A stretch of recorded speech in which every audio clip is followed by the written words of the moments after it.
Hello, welcome to Single with Purpose podcast. I am super excited today, being the first episode of the podcast where we'll be talking about the waiting season.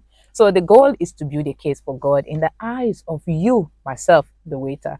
You're in the single stage of your life. Society is pushing, it's time for you to get married. It looks like everyone around you, they are getting married, but your own is not happening. And to make matters worse, you're not even dating and you're close to 30. I understand, right? It can be so painful. Sometimes you're confused. Are you not fine enough? Don't you have good character? Why is it that men keep coming or women keep coming? You make all the effort, you check all the right boxes, they look like the right one, and then you find yourself at square zero again. You're starting all over. You're disappointed. You're feeling dejected. It's like God is deliberately messing with your mind. Sometimes I feel like He's playing mind games with me. I remember once upon a time I asked God, is it that you're a manipulator? Are you toiling with my feelings, or what's the meaning of this? So I know I'm not alone. A lot of us have experienced that, and then you come to a point where it's like, you know what, probably this is not meant for me. Maybe I'm meant to be single for the rest of my life, or maybe love is never going to happen for me.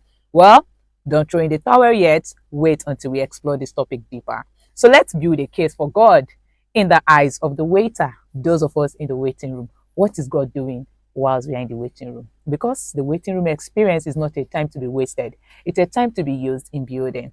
I remember a recent experience I had. Something happened, and my initial reaction was to jump and start doing the usual complain, lament, ask God why.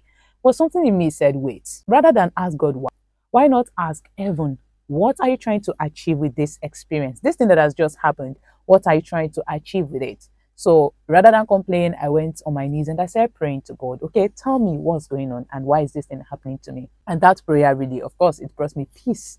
And over time, I started to see things falling into place and situations are starting to align. And then there was clarity, there was understanding, and I could view the situation in a completely different way than the way I was seeing it at the initial stage when it was happening.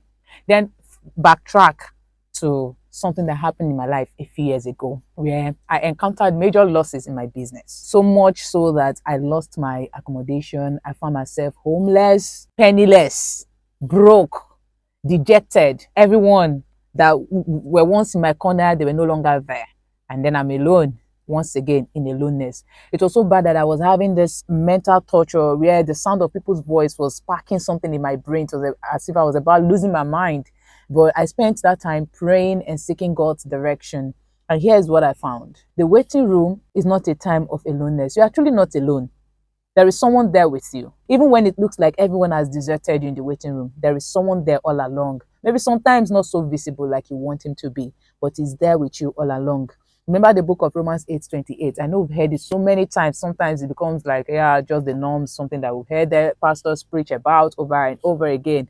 That we know that all things work together for good in the lives of those who seek God, those who love God. He never disappoints those who love him. Do you know that? Imagine you surrender your life. You commit yourself to him. When you commit your ways to God, he will grant you the desires of your heart. And you know one thing about God is a creator. God is absolutely innovative. He takes his time. He's a potter such that when he's trying to craft a masterpiece and then he spots an error, he doesn't mind going all over again to start from scratch. He will break the clay. He will start molding again until he sees that beautiful masterpiece that when he presents you to the world, when he brings that thing, that spouse you've been trusting him for, that you've been praying for, it will blow your mind because it's not what you asked for. It's way beyond what you asked for. There is no experience in our life that God is using for his own sake. No, it is for your own sake. Every instruction, everything God does, everything he asks you to do, whatever he asks you to surrender is so that he can use it for your good. You are the one that is gaining. In this relationship, this journey, this walk with God, we are the beneficiaries 100%. Really, what can I offer God? Let's think about it. He formed the whole world. He created everything we see. He created even the air we breathe. Even you and I that we are complaining, we are coming before him to throw tantrum. He created us. So what can I really give to him? He has it all. So whatever he's doing is for my own good because I have decided to surrender to him, to trust him, to give him my free will. He gave me the power to make a choice. And then I've chosen that you are my choice. And because I've chosen him, he is not trying to give me the best there is. God will never give you an half-baked bread. No. There is no such thing with God.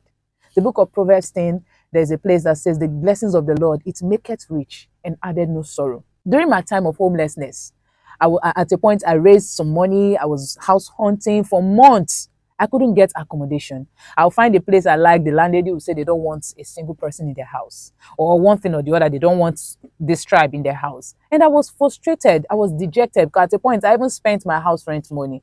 And then I had to start from square one again. So I was absolutely dejected. But guess what God did? When it was time, I didn't have money.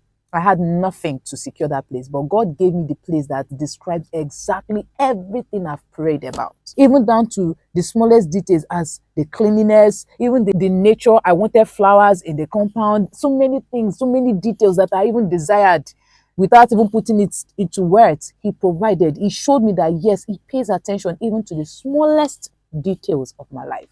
So you out there listening to Single with Purpose podcast, one thing I want you to do is, what is going on in your alone season right now? What are you doing with your alone season? Are you just there waiting with your arms folded, feeling sorry for yourself?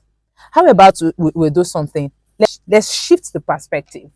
Let's try to see things from God's own point of view. Let's stop seeing things from the world's point of view, because the world has said so much already to us. From the day you were born to where you are right now, the world have been speaking. People have been speaking. We've heard too many opinions.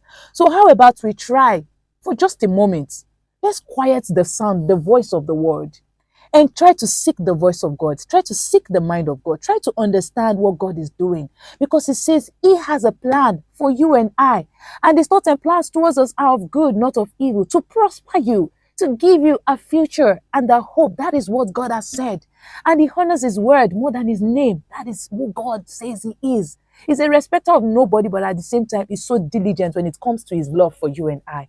He will go through any length for you and I, because He is a good shepherd who lays down His life for the sake of those whom He loves. So let's try to see from His own view, this merciful God that laid down His life for me. So what could He be doing by keeping me single? And when you learn to shift the perspective, when you've come to a place where the voice of the world, the voice of societal expectations are no longer the ones dictating your actions, your emotions, your decisions, your choices, even your view of yourself, your view of your life, once you've come to that phase, and then you can come to a place of rest. Now we are at the place of rest. What next? We seek, we implement. Because when you seek, you find answers. Then what do you implement? Make sure you put in the work. Work on yourself.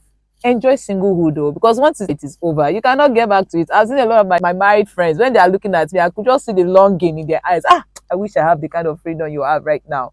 But we are here just crying, God, oh, want to go in there. So enjoy singlehood and keep on trusting God for whatever it is you expect of Him. So that brings us to the end of today's episode of Single with Purpose, building a case for Christ in the eyes of the waiters. Do not forget, the waiting room is a time of building, a time of implementation, not a time for you to waste in languishing and bitterness. See you next time with more topics, more important guests to discuss, and over time we'll be bringing guests. So until then, stay tuned for more on Single with Purpose. If you enjoyed this episode and you'd like to see more from us, kindly subscribe to our channel. Also click on that bell button so that you get notification whenever we upload a new video.